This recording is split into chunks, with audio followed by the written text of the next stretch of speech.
a being of light came into me. And it was this amazing experience. When I died laying in bed, as soon as I was gone, I sensed that. And while I was aware of everything in the room, I didn't care. I wanted to be with that being. And all of a sudden, this amazing thing was there. I didn't care about anything else. I didn't care about anybody else. I was aware of it, but I just wanted to be like one with this thing. I went through all this to get here. I am so closed off. I can't experience anything. After all that I went through, my skepticism is so in the way.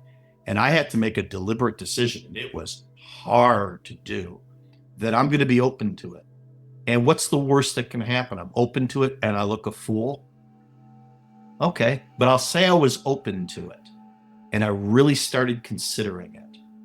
And I'm not going to worry about what people, who's going to say I look like a fool? Why do I care that much about what people say? That I went through something like this. I was really serious and I wanted to know. And I opened myself up just a little and said, I'm going to be open to things. And then something crazy happened. And of course, my first thing was to go, was that real? And I went, oh my God, how bad am I?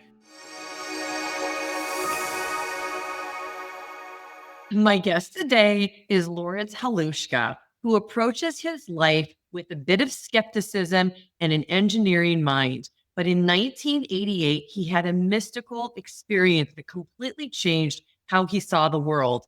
And then several years ago, he had an electrical heart issue that caused him to have a series of 3 NDEs where he became part of the universal collective. So today we are going to dive very deep because Lawrence and I got to meet and have some conversations at IANDS, and I am so excited that this is the first time he is publicly sharing his NDE story. So Lawrence, welcome. Thank you so much for joining us today. Hi, Laurie. Good to see you again. I couldn't resist it because the check is so large. That's right. We do everything for free. We had a big talk about that, and we'll get into some of the counseling that Lawrence does for free, which I think is really special.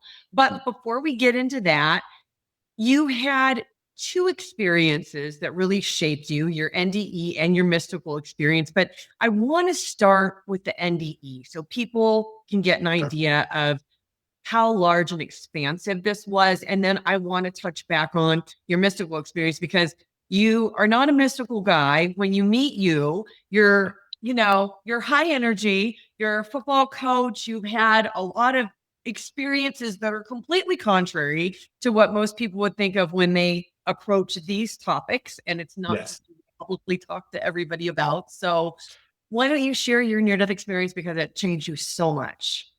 I'll just kind of walk through functionally what happened. Okay. I woke up end of November, 29th. I woke up, my wife had brought me coffee, which had become a habit then. It's a great habit, by the way. So I was laying on my side and I woke up and I saw the coffee and I smelled the coffee. And I said, oh, thanks, honey. And I rolled over on my back and she said, hey, I want to talk to you real quickly about the Christmas gift we were getting our young boys. And I said, sure. So that's it. I opened up my eyes. I says, oh, thank you. I rolled over. I said, sure. She started talking and I felt kind of funny. And then I was gone. And that's it. And I was gone. And I had this incredible experience. I was gone for several minutes. She didn't have, I know I'm a coach, but she didn't have the stopwatch on. And she watched me die. And my wife was a celebrated prosecutor. And at the time, she was a law school dean. She is not a shrinking violet. And it kind of freaked her out. When I came back from the experience, which I'm sure we'll talk about the experience on its own, she was kind of flipped out, and I'd never seen that. And she's telling me things like she thought I died. She said, you died.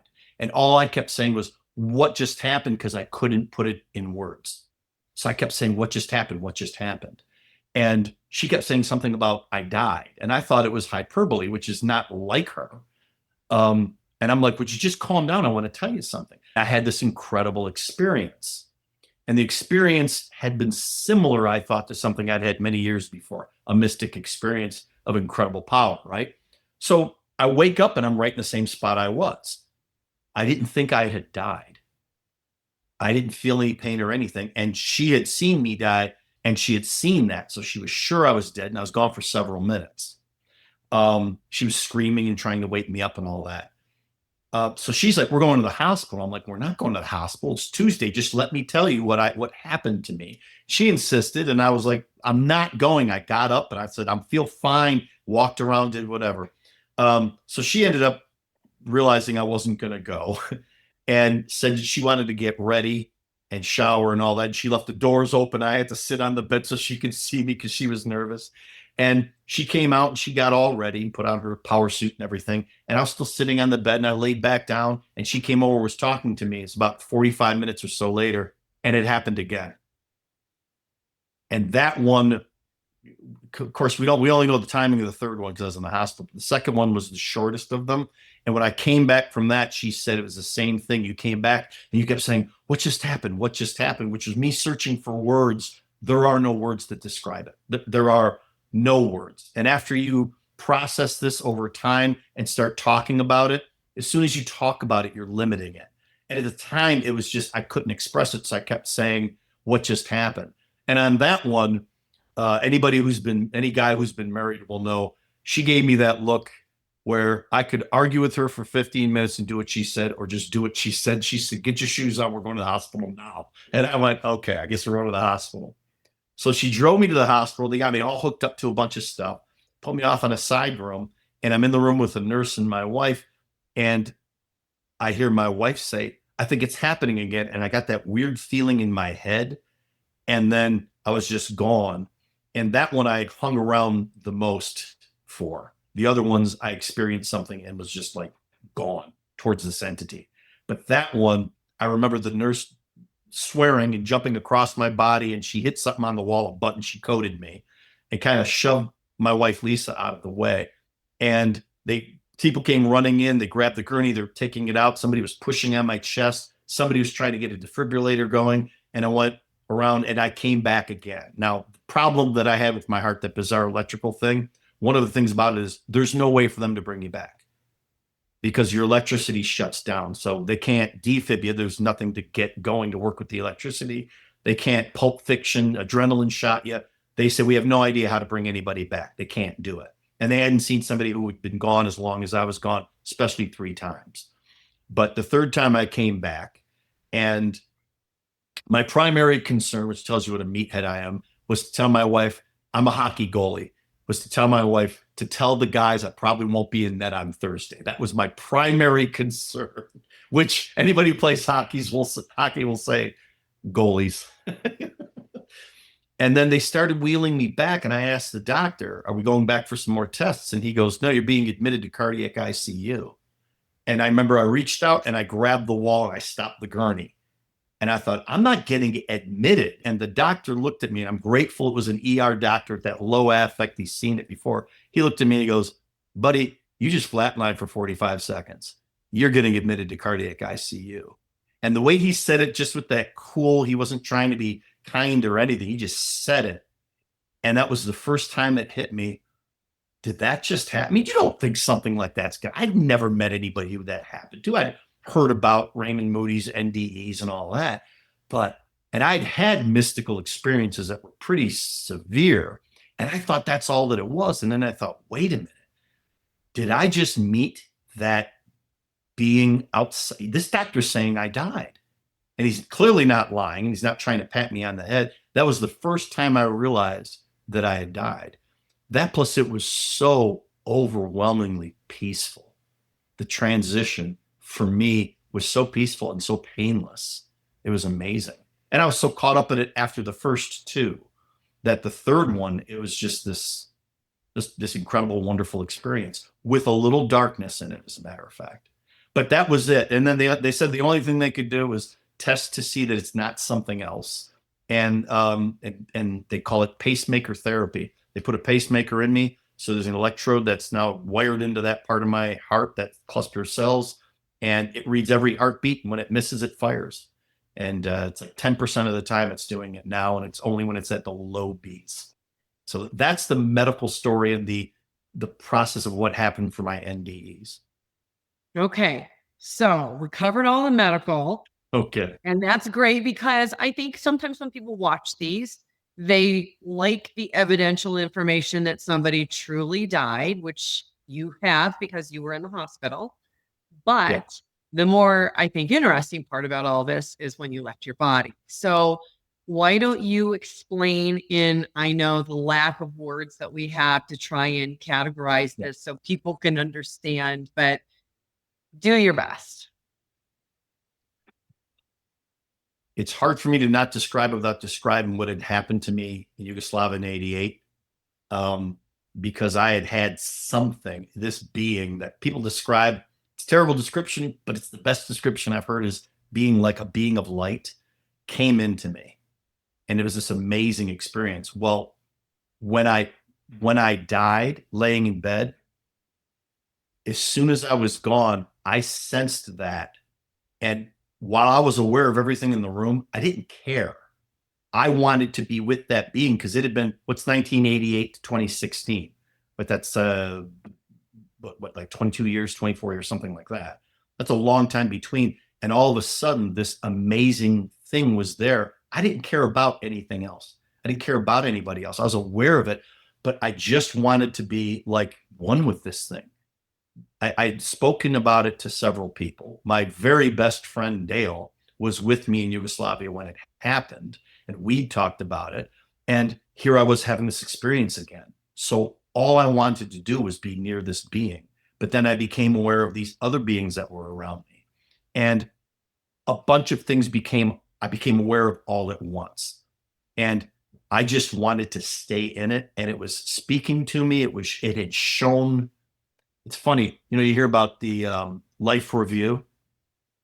I don't see it as a life review. I get why we say that, but I think when you go outside of time, all time is present at once and fully. So when you're gone and all time is present at once, all of your past is there with you, the good and the bad.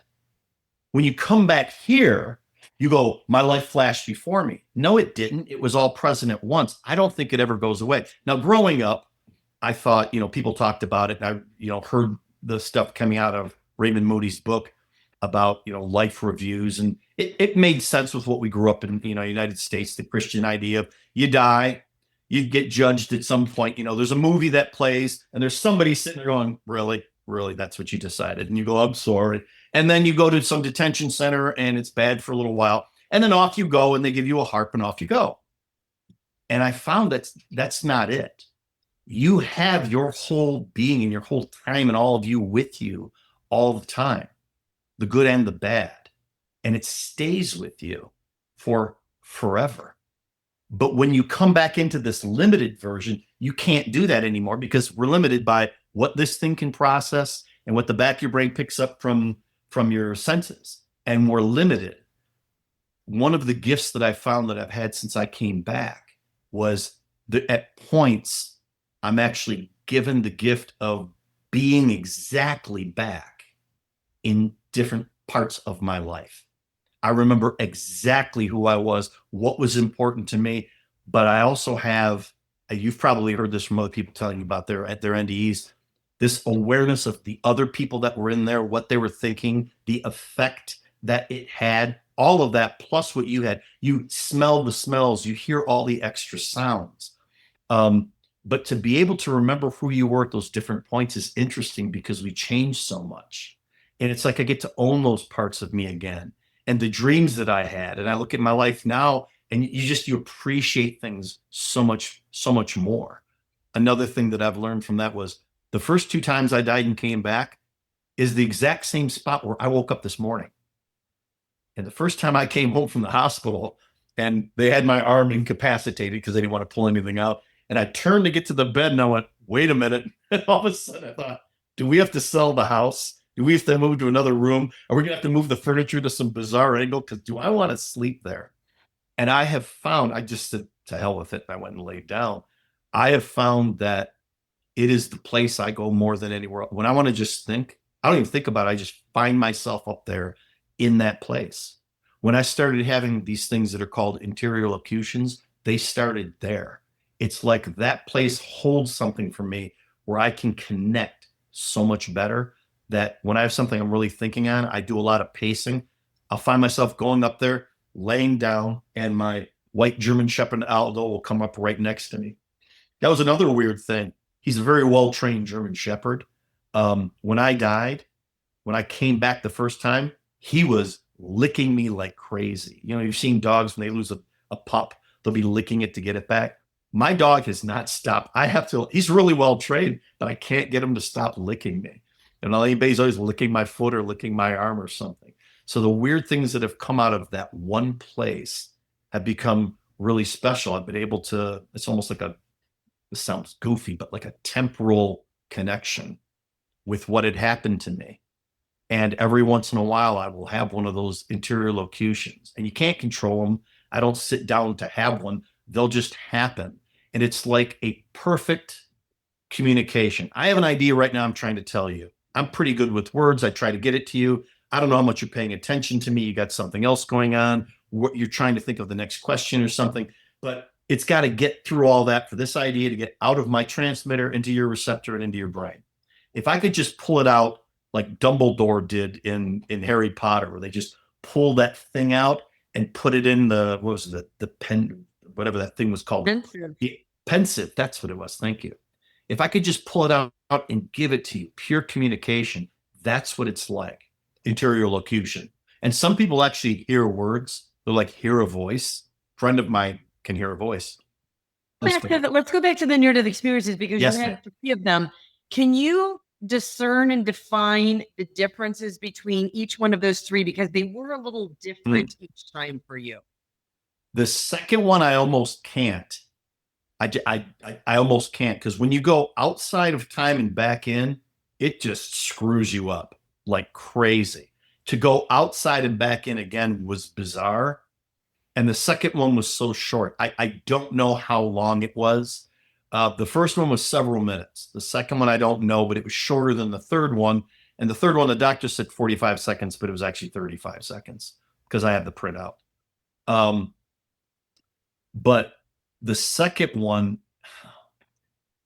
it was more about the transition. There was something about going outside of time and having the experience and just touching it again and then being back. And there was a dark aspect to it, which I kind of want to say was like no, stay out. The first one was go back, and the second was no, really go back. When I was there, the beings that I encountered were, first of all, it's so intimate. They know everything you've ever thought. Read something in the Bible that said everything will be known. I'm like, you have no idea how real that is. Every thought you had that went into things that you did in secret, and they understand why you made the decisions or whatever, but all of that is known. That's real intimacy. When you meet somebody and you want to get intimate with them, you start sharing more and more of who you really are. And matter of fact, one of the worst things we have, Dante said one of the lowest levels of hell that he described were people that betray. When I open up and am intimate to you in any way, and you betray that, that is seen as such a horrible thing. It's a risky thing to be. Well, to be so intimate that you know everything about me, as though you've lived my life. Howard Strong talks about in his book, a guy who came after his car who was drunk, and he hit him. And then when he had his NDE, he understood that the guy had lost his wife and his daughter and had fallen into alcohol, and then almost got hit by the car and went nuts. And he goes, I could feel when I punched the guy in the face. I knew all of this. There's this intimacy that's there that is absolutely incredible. It's as though you've lived their life. It's that close. That's how we almost interpret it. All of them were so open and loving. And then there was this one being that was outside of even them. The closest I've ever heard it described, and people may get weird about it or something, it took me about 6 years to call it something. The closest description I've heard is what people kind of call that one, they call it the person of God, the Holy Spirit. We all say the word, and I'm like, I think I actually experienced that thing, and it's nothing like we think it is when that word's tossed around. It really isn't. We toss it around like it's our buddy. And I'm like, no, this was incredible.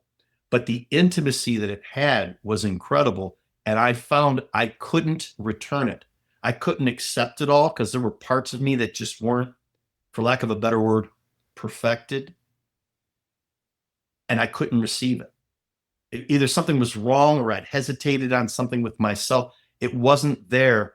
And to be at like that level with that, you had to be perfect. So I wasn't being told I can't be there. I just knew I couldn't. I mean, it's so incredibly loving that you can't offend it. You can't do that. And I had to be removed. I had to remove myself almost, but to be that intimate with that incredible a love and then be separated is like the most horrifyingly painful, terrible thing I've ever experienced, ever. And I get the idea of when people talk about the idea of like a purgatory, a purgation thing, and we talk Yes, about it it's like, a and we talk separation. about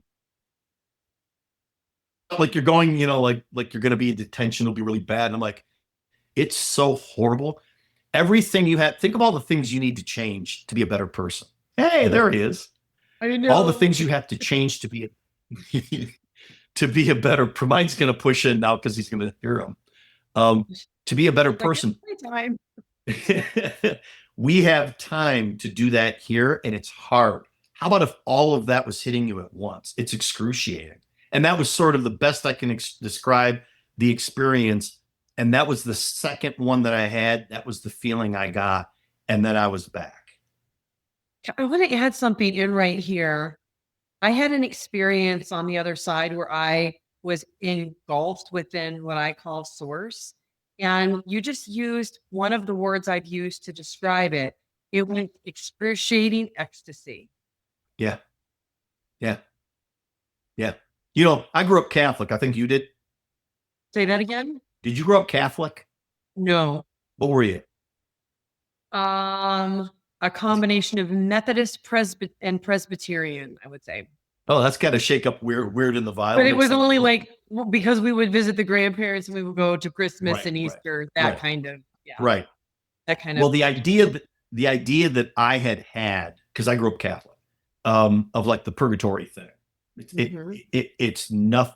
I get why it's described like that. Nothing like that. Nothing like that. I used to think when I was growing up, like a good Catholic kid, well, I'll be good, and at least if I can make it sort of into purgatory, then I'll get in. You think about it in this weird linear way. You're a kid. What are you gonna do? And I looked at it and I go, you wouldn't want to spend any time whatsoever in that place. Because it's a separation. It's a separation from the perfect. Once you've seen just think if you fall in love with somebody deeply and they go, I have to go, the boat's leaving, and it's 1920, you're not writing letters. My whole family were in the Soviet Union. All my grandparents escaped to get here with nothing. And everybody there was dead to them. They couldn't communicate. There was no way to get it. This pulling away from the things you love. And that's just here. That was so overwhelmingly beautiful and so intimately connected to everything in me. It's like every cell was opened up, and the lining of the cell and the things in the cell were all just in this beautiful communion. It was that intimate. And then the separation from that was the word that we used. It was excruciating. I don't ever, ever, ever want to ever experience that again, ever. No. Period. And that's been a big thing. Can you describe in any way what the beings that you did see and spend time with look like? Did they have a look to them that you can describe? Very large, very powerful, loving and serious. Some of them had been human. You could sense that from them that they had been human. Yeah. Yeah, it's weird because people say, I went to school as an engineer and I have that mind. So I get too technical and it drives people crazy, especially when you're talking about something as woo-woo as this, But it's funny when somebody says something about what did you see? And I go, well, my eyes rolled back and were here. So I didn't technically see anything, but I get where we say that. I mean, the colors that were there, people have said are amazing. There's an electromagnetic spectrum of light. We can see it's like if you turn the entire electromagnetic spectrum into 100 pennies, you'd have to take a penny, cut it into 1,000 pieces. We see like 30 of them, 31,000. It's like nothing. How do you describe this? There's not a description that we have. So, and that's just, if you were going to say color or light, how about feel and senses that we don't have? and these things were so expanded, but you could tell something about the essence of their being. I think a great shorthand term is soul of this being, that it was like me. I mean, here we're restricted by these bodies, and we know that these are temporary because you've been to a funeral and you look and you go, I've experienced that person through that device the entire time. Clearly, that device is here. And the part of them that was them, even if we could reanimate it with electricity and get things pumping, there's something missing that's not there anymore. And that didn't, I see this is dead. And if I stick around long enough, I'll know it's dead. I've smelled lots of dead bodies. That's going to rot, but that's not the them. There's something that, shorthand, we use the word soul. That's them. That is not going to die like this. And that's the thing that I know I experienced, those as well as different beings. And then that one individual being that was outside of all of them. It's like all of these were created. These are the most loving beings I had ever thought of experience. I never thought to experience beings that purely loving. This one being was like love itself. It wasn't the most loving, it was love itself. It's the way I see it is it's like what created this. It was a notch above. I mean, I'm fumbling for the words to describe it. It was distinct. I love this so much. I'm going to ask you a question because I feel like this has come up quite a bit. I've heard a lot of people say that Earth is one of the most difficult places for our soul to come and experience because of the separation. Do you have any feelings or thoughts about that? I agree. I mean, yet do I think it? Yet it is difficult. It's not something that we're meant to be clearly eternally here. We all know, maybe we could put words to it. We could put it in religious terms or whatever, as people have tried to categorize it, which you can't blame them for doing that. We all do it. We like to say we don't use religious terminology, and then we fall back to religious terminology. It's just our attempt to do it. But there's something about us that knows that we're yearning for something higher. We know evil. We know good. We know as part of us, no matter where you are, who you are, what your culture is. If you were a pygmy on an island in 400 BC, you know something about, let's call it good, and to try to strive for it. And you know evil and to avoid it to some degree through whatever it is. Now, we may not be able to interpret it because we're limited and we can't understand what's going on with them in their whole life. It's one of the reasons that we have this thing that we like to universally say of don't judge people. You can judge what they're doing is good or bad. That's, that one's been drinking too much alcohol and he won't stop. He's lost his job. It's not a good thing of what he's doing. That doesn't mean you understand what he's going through and why. And that's judging somebody.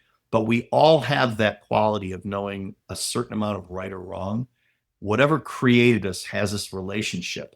And we have that free will where we can choose it or not. And we're learning to become these different beings, but we're in a limited form now, which I see as merciful, because thank God I'm not in a more unlimited form, because the things that I would do would have had a bigger effect.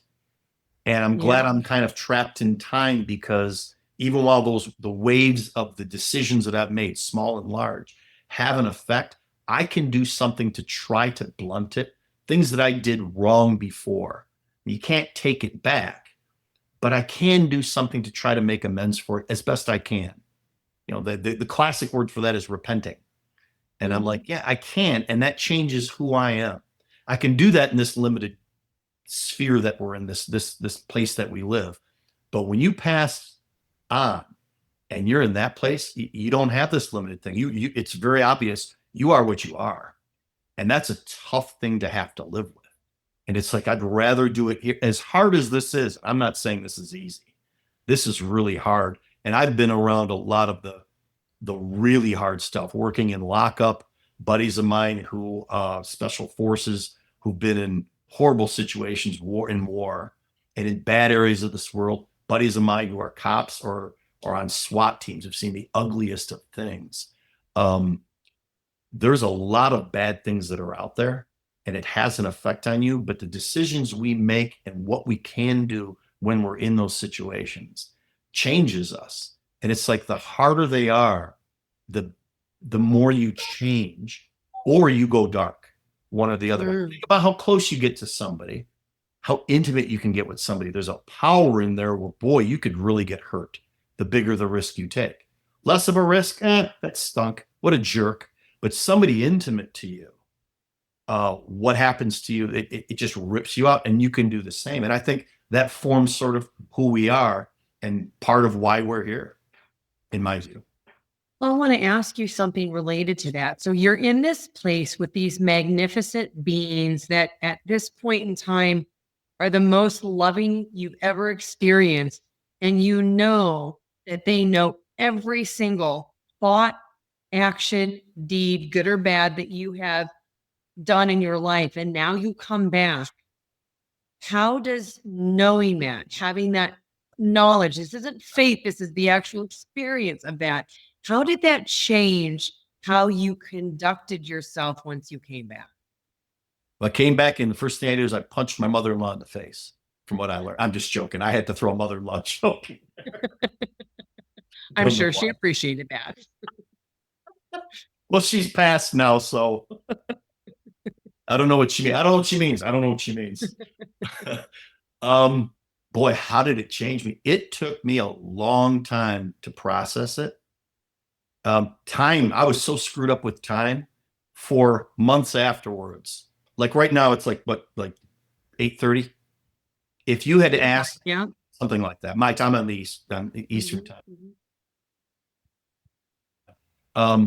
If you had asked me back then what time it was right now, I might tell you 10:30, 11 in the morning, maybe.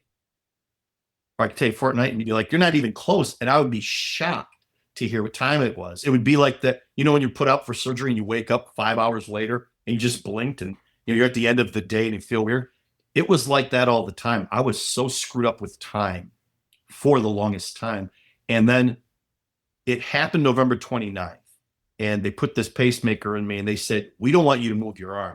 I was in great shape back then. There was nothing wrong with me. The surgery was just a little incision. It was like next to nothing, but they didn't want me to move my arm. And they were like, we don't want you to put your socks on. We don't want you to clean up your silverware. Do nothing, or else you might do something inadvertently out of habit to pull that thing out. And you only have one symptom you present with, and that's dead.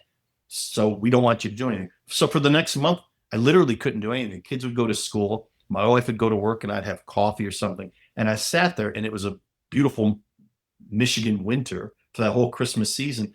And I would just watch sometimes the snow going by outside the window. And I was in this beautiful place for the longest time. And I could feel things I hadn't felt. There were times I knew to go somewhere, and I'd go there and somebody'd be there who I felt I was meant to talk to. And I'd say something to them, and they were blown away that for like a month that was happening to me. I felt like I was in this, I don't know what they call it, like a state of grace. I don't know what the term would be, all the way through Christmas. And I remember telling my wife, I begged her, do not buy me anything for Christmas, because I think it would take away what I'm experiencing here. It was incredible. And I got into January and in February. And in February, I felt badly because I missed the whole ski season, and my kids skied. They've been on the ski team. And we took them on a vacation, and we went somewhere where it rained in February. It was bizarre, bad ski conditions. And I pushed it, and I had a horrible accident. And I tore my shoulder out. The bone got split like down the middle. Horrible pain for like the next 3 months, which took me out of this incredible phase. And that's its own story. And it had a pretty deep meaning to me, what happened. At the time, I didn't understand it. But for a while, I could feel people in a way that I'd never experienced. And What do you mean by that? The best description I've had is I can almost feel their soul if they let you. I mean, it's an intimate thing to do, but if somebody would open up to me, I could feel what they were intended to be. It's like I had seen these incredible beings. I saw what I was intended to become. C.S. Lewis had a great line. I heard it somewhere where he said, if you saw what we were intended to become, you'd be tempted to worship it. And I went, it was like that. It's this incredible thing that we're meant. Christians say we're meant to be deified, right? Sons of God, they use that terminology. I saw it. And when I came back, I started being able to see it in other people. And then another thought occurred to me about something with people. In the Christian sense, I remember telling people it changed for me thinking, Christ died for everybody, that idea. And I went, no, he didn't die for all of us. He died for each of us. When it gets personal with these beings, and it's not just this conglomerate thing you're part of, yeah, we're sorry, or yeah, we all did well. It's me personally. All of a sudden that changed. And I saw that in people. And it started to hit me, this idea that, like you, Laurie, who would miss you if you never existed? Who would miss you, including your No one if you never existed. Right. Who do you miss who's never existed? There's no reason for you to exist except for whatever and whatever did the creating of this stuff wanted you to exist. There's no other reason for you to exist as a being other than something wanted you, that created this, that love wanted you. So when I meet you, I'm like, there's something about you that whatever created us wanted to exist. If I can't see it, there's something blind in me. But if I can see it, can you imagine a being that incredible having an idea for an entity to exist that he wanted to exist and give free will to, and he created it? It would be, as soon as you met it and saw, you fall in love with it. How could you not? And I started to see that through those eyes and other people when they let me. And I was just amazed when I'd meet almost anybody, but a lot of people are very closed off to it. And you might see it and you don't mention it, or even start down that road and you get the look. And I don't want to bother them, so I didn't. But every once in a while, there'd be an attachment like that. This last IONS conference we were at, that happened several times. I mean, I'm not surprised. Yeah. Yeah. Well, the energy was, I had a lot of energy there. I was told. There's a lot of energy there. So you have that experience where now you're able to see people as they were truly created, but you said you had a few different effects that were different for you after your near-death experience. So what else did you have? Well, the interior locutions was one. Will you give people who aren't familiar with that term a little bit more of a definition so that they can understand exactly what you're talking about? Well, classically, what it's called, the way, if you looked it up, it would be sort of like people being able to speak to God or others within your head. It's a locution, how they are locuting to you within your head. It's an interior locution, but it's that direct communication that we were talking about. Like the not Voldemort, wrong guy. No Voldemort. Using our Harry Potter references. When why am I drawing a blank? The good wizard, the big wizard, Dumbledore. Dumbledore. Dumbledore. Yeah, When he took that thought out of his head and he put it in the pensive, it's just like that. It's like the pure thought being transferred directly to me. Some people have said, who've had these things, have reported that they could hear the voices and they heard words. I didn't. It was just the thought. And every time it happens, I end up finding myself on my knees with my face on the ground, just pouring tears. And it's a wonderful effect, but it's so emotional. They're pouring out of me. It's this incredible feeling to have it. And it's this direct communication. It's a wonderful feeling. You always feel good for the next couple of days, even if it's a heavy thing. The very first time I had one, sort of the object of the whole communication was being asked if I wanted to go on, or if I wanted. So wait a minute, was that in the third part of the near-death experience where you asked if you wanted to go on? That was years later. That was my first interior locution. Oh, interesting. Yeah. And who do you think was asking if you wanted to go on? That same being, the one I called the one that was outside of the other beings, the being that was love. That's what it felt like. Now, could it have been one of the other beings? I mean, when you're here for several years, the distinction between them is kind of hard, and nobody announced and they didn't leave a business card, right? And I couldn't tell where the hair was parted. I mean, it's not like that. So if it was something else, fine, but I felt it was that. I wouldn't bet myself on it, but it's what it seemed like to me. Was I was being asked that. It didn't really matter who it was that was asking. It was that I was being asked. And I remember having the thought of, well, first of all, of course you do. You want to be in that loving, you want to be in something that loving. Who wouldn't? And once you've been there, other things kind of halfway pale. to it. I have found the things in my life I'm more grateful for, but I don't hold to them as much anymore. I had my favorite car a few years ago. I had to sell it to get a car for my son for college and one for me. And I love this car. It was an amazing car. And I couldn't believe how much it was like, yeah, time to sell it. It's gone. I really appreciate those things, but I don't have the attachment to them that I used to have because of how I felt when I was with these other beings. And there was the the the exchange between them is them giving themselves completely to me and me Mm. receiving it. Being able to is the thing, and I couldn't receive them completely, but it's just given. It's not on loan and it's not an expectation. They're giving themselves to you. And when you receive it, it changes you. And you have this urge to want to give yourself change back. And that dynamic, I think, is what we call love. And think of it, if I gave myself to you like that and you received it and it changed you, when you gave it back to me, it's not what I gave to you anymore. It's been changed and expanded by the effect it had on you. And you don't have to give it back. But when you do, that dynamic, I think, is love. And it's distinct between people. This is another thing I kind of picked up. Everybody has, you're made up of all kinds of cells. And we know that if you break down every cell, it comes down to basically energy, right? It's a proton flying around, and it's all those protons have frequencies, right? And you put them all together, and yours are different from mine. I don't know what you ate. I don't know how your body works. Your mood affects it. All of them are different, but there's no computer that can register the frequency. It is so distinct in any one person. When you open yours up to me and I open up to mine and they combine, what they make is so unique, nobody could ever experience it. It can't be recreated. And that to me it's making love. I mean, it's its own dynamic. It's its own love. And it's like, that's what we're intended to become. And when people open themselves up that way, that's what you do, or that's what I can do in a way. It's very intimate and you got to watch it. And in today's culture, there's all kinds of things that come from it. And everybody thinks as soon as you feel anything like that, there's got to be fluid swapping going on. And you're like, no, this is way above all of that.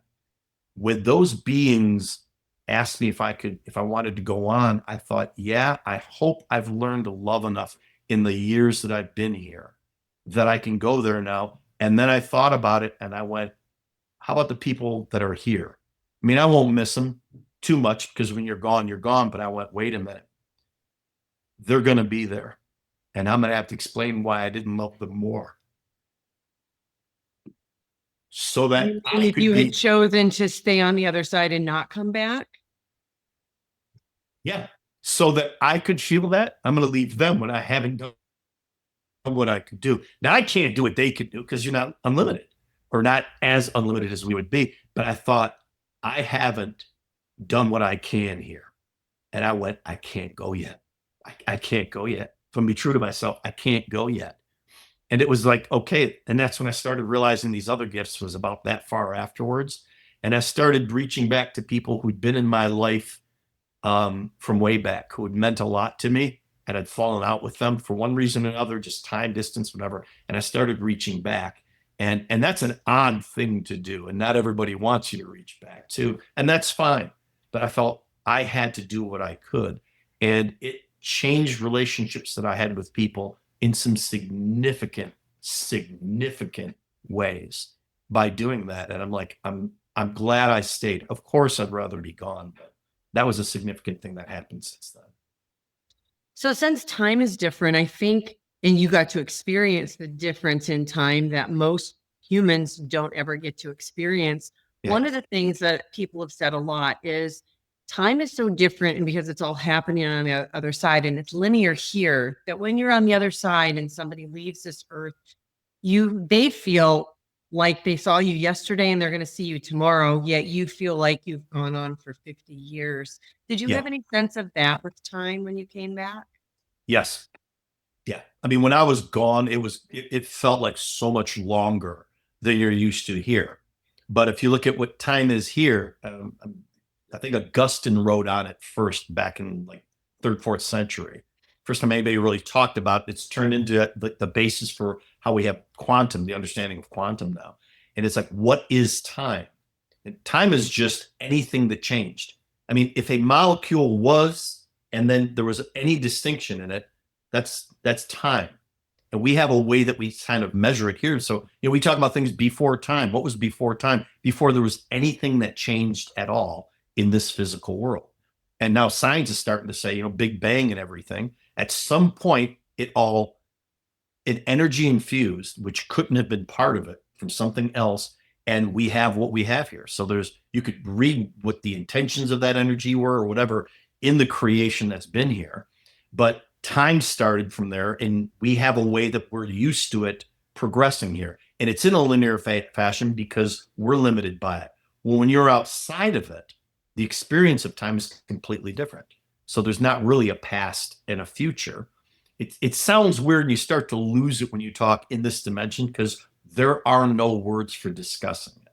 That's one of the things I like that ions is once in a while you're talking to somebody about that and you start stumbling, and you go, and they go, yeah, I know. And it's like, it's how I imagine there are things that you experience if you've ever done things. And the things I've done that other people have done limited are dark things. So we won't talk about that. But women do you have any children? I do. I have 2 kids. Okay. So if you've ever gone through childbirth, I've seen it because I have 4 kids and I watched all of them get born. And I watched the process. I watched this, I can tell you what the doctor said about the pressure you may feel in the 3rd trimester, blah, blah, blah, and how it feels. Okay, I have an understanding of it. But until you do it and have what I call participatory knowledge, I can be as intimate around it as I can. And there's something about doing it that the experience of doing these things is different from just the knowledge. Now, you could have no idea how the human body and biology works, get pregnant, have a baby, not understand what just happened, but you still have the participatory knowledge. And then you're going to want to have the understanding. Or you can have the understanding and then live the participatory knowledge. And all of a sudden, it just informed all the knowledge that you had. That's how I see a lot of the things that we're going through and why we're here. You can't think your way through it. We talked about religion before we went live, and people who go through these motions and do things. And it's like, until you believe this enough that you live it, don't just talk it and go through it. Till you live it, it's just chatter. And when you live it, it's all different. Those words take on a completely different meaning. It's not just going through the motions. And that's sort of what I've felt growing more and more in me intentionally is we're here to have participatory knowledge of things. And if you choose to back away from the things that you're supposed to experience, that's a bad thing for you. They talk about sins of commission and sins of omission, things that you should have done that you didn't do. I've watched people in horrible, horrible situations where they could have helped somebody who was right there having a horrible situation happen to them and nobody stepped in. And I'm like, why didn't you step in? For whatever reason they had for not doing it, they failed to go in. If they had, they'd be a different person. For that participatory knowledge of, talk about real charity, giving of yourself to help, just to help, even if you couldn't, how it changes you. You'll make excuses for it or whatever, but I'm like, there's something about living this life, really living it fully. It's going to be painful, but the people you love the most are the ones who were there when you were down, who saw you at your ugliest and still love you. We have to go through this because that's part of how we grow as people, as beings. And that's part of that message. I love that. So one of the things that I introduced you as was a skeptic. And you had Yes. and you have an engineering mind because that's what you studied. Yeah. So from the you that was coming from the very skeptical, and I know you still approach your life a little bit that way.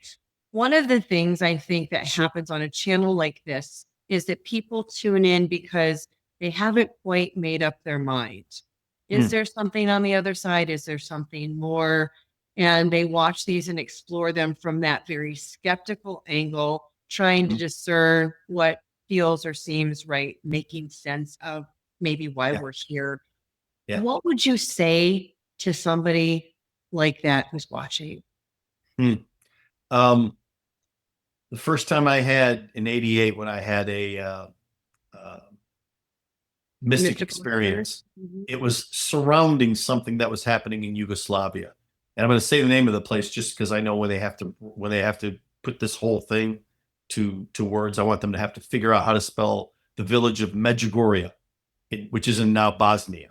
But there was some stuff happening, some miracle things, and I'm skeptical of it because he hears stuff like that all the time. And I always had this idea of, look, if I've got to go somewhere to experience something with God, how weak is God that I have to do that? You don't have to go somewhere to experience that.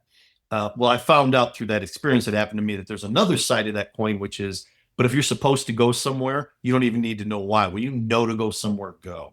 And I had to sell the only thing that I owned at the time to go to this place. And I went there. And I did not want to turn into one of these people who, follows oh, look, there's an orange slice that looks like it's got Jesus' face and all that. I didn't. And I knew there'd be people like that around there. The freak show, I call it. It's like going to Ions. I tell my buddies, I call it the freak show. They go, oh, you're going to the freak show this year? And my cop buddies, of course, have named it Death Camp, which I think is even funnier.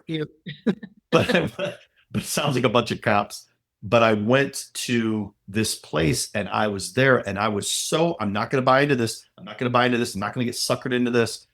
That at one point I went to where this incredible stuff started happening. It was on a hill.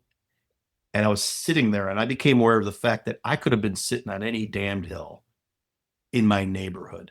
I went through all this to get here. I am so closed off. I can't experience anything. After all that I went through, my skepticism is so in the way. And I had to make a deliberate decision, and it was hard to do, that I'm going to be open to it. And what's the worst that can happen? I'm open to it and I look a fool. Okay, but I'll say I was open to it. And I really started considering it. And I'm not going to worry about who's going to say I look like a fool? Why do I care that much about what people say? That I went through something like this. I was really serious and I wanted to know. And I opened myself up just a little and said, I'm going to be open to things. And then something crazy happened. And of course, my first thing was to go, was that real? And I went, oh my God, how bad am I? And in little spurts, I started opening up and I started getting a sense once I let myself participate in it. And I never lost the skepticism. I would tell people, if you're skeptical, don't lose the skeptical. Because I know people who've had NDEs and they have no idea what it was. They didn't know how to process it.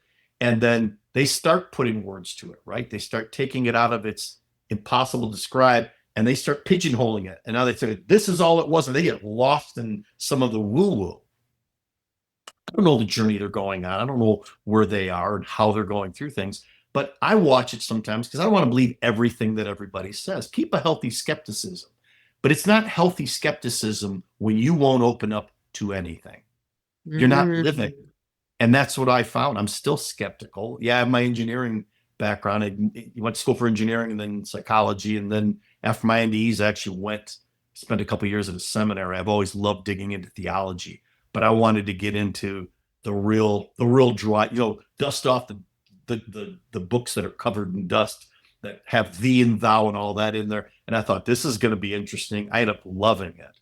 Not everybody does that, but I've always kept that healthy skepticism, because then when I am open to something and I kick the tires and I poke it, my dad taught me, he grew up with immigrants who came from the other side of the Iron Curtain. They doubt everything.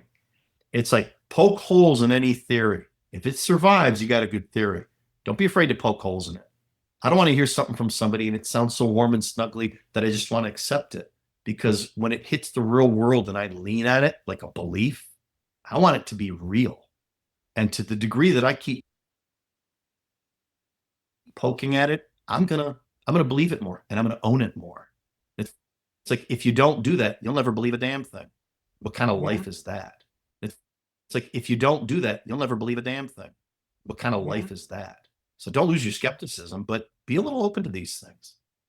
That would be what I'd say to them. So helpful. I love the things that you said about that. I think that you've given some people a little bit to think about.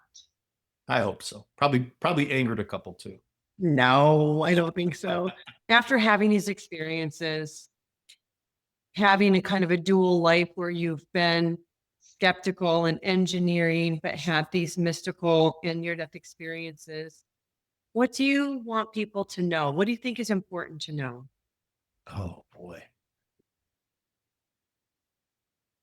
I have talked to so many people about these things, and I'm always amazed where they're coming from, how different people are. It's fascinating. It's absolutely I cannot understand people who aren't open to listening to different views or different cultures. You don't have to agree with it. We talked earlier, we hear certain people that are, Western Christians that go, there's only one way, Jesus is the way. And I go, yeah, that's true, but that's not what he meant when he said that. He meant something else. But what that becomes is my way's the right way is how I interpret that. I'm like, not what he said, not how he lived. These people have found something that's true, and they found it in such a way that our bodies really work with it. And that became the way that I started doing my deepest meditation and contemplation and my prayer. I would go out and do Tai Chi, and it helped to focus me. People talk about getting aligned. And I go, well, you can't stop there, because what are you aligned towards? Yeah, I'm in alignment. Well, there's good and there's evil. But when I wanted to do that, I didn't have a way to do it. There wasn't sitting in the church and praying didn't do it to me. I understand beaded prayer is a great thing if you can get into it, why it works with us. It's a specific kind of prayer. So rosary started to matter to me, but I couldn't have found any of them had I not opened up to the different culture that had taught something like Tai Chi. And it's amazing what I do it to this day. That's really helpful as well. My pleasure. I think it's time, and something is happening. Do you get the sense there's something different? It's not just us that's changed. There's something different that's starting to happen. It's like people are starting to stand up and push back and go, wait a minute, let's take some of this stuff seriously. You're waking up. Yeah. Yeah. Well, that's going to get messy. It always does.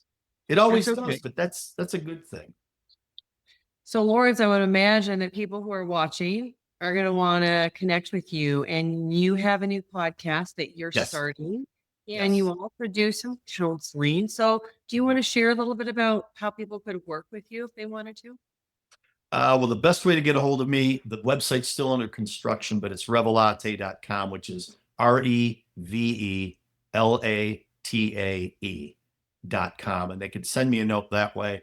Our podcast, which we are in the middle of, the studio behind me, we're in the middle of filming. We've got several of them right now. They're going through production. It's called Living 301.